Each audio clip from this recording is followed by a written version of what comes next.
New Jersey rise. Yes, to claim time in opposition. The gentleman is recognized for 5 minutes. And I yield myself 1 minute. The gentleman is recognized for 1 minute. And this probably is the most critical amendment that we will consider today that addresses the derivative portion of the legislation. To the Chairman's question of whether we should say yes or no to the claim for more power to these entities, I would say we should tell them no. And the reason we should tell them no is because neither the administration nor the majority nor the chairman has provided any substantial evidence whatsoever of any specific O.T.C. derivatives, how they cause a financial crisis. Derivatives is something that the companies use to try to hedge the risk. And yes, clearly we must make sure that there's transparency and accountability. I've already spoken about that, and we can do so. We can do so in a way that will, however, that will not hamper their ability to control cost, not to manage risk, compete in the global marketplace. This would all hurt that. And when you talk about the end users in this and what they're doing, remember, it was the end users, large and small, the public and private American businesses, they were the victims, not the cause of the financial crisis. You know, derivative dealers and their customers, the end users, they're in the best position to determine what are the appropriate margins requirements, not giving more authority to the s.E.C. or the c.F.T.C. or any other prudential regulators. I'll yield back. The gentleman from Massachusetts is recognized. I'll yield myself 1 minute to say I'll accept the way the gentleman from New Jersey put it. Should we give the regulators more power? That's a constant theme dividing us.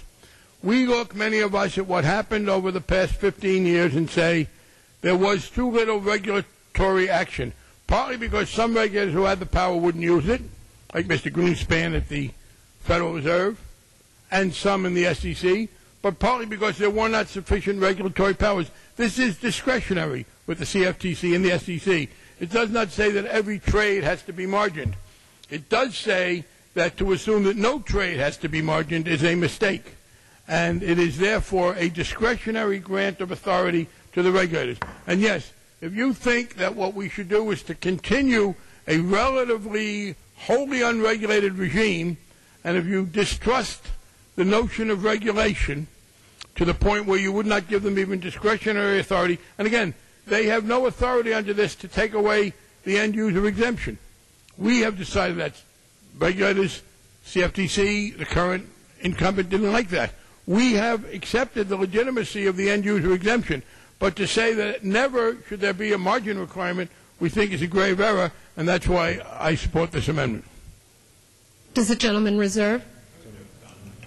The gentleman reserves his time. The gentleman from New Jersey is recognized. And I thank you. And I now yield 2 minutes to the gentleman who also distrusts regulations, as we have seen in the S.E.C. and their handling of the S.E.C. situation and the O.T.S. and the regulation of the AIG situation. The gentleman from Alabama, 2 minutes. The gentleman from Alabama is recognized for 2 minutes. Madam Chairman, the end users of derivatives, the ones that utilize these derivatives, and these were large national companies, they were small businesses, they set the collateral requirements, they set the margin requirements, and they did so safely. They didn't cause the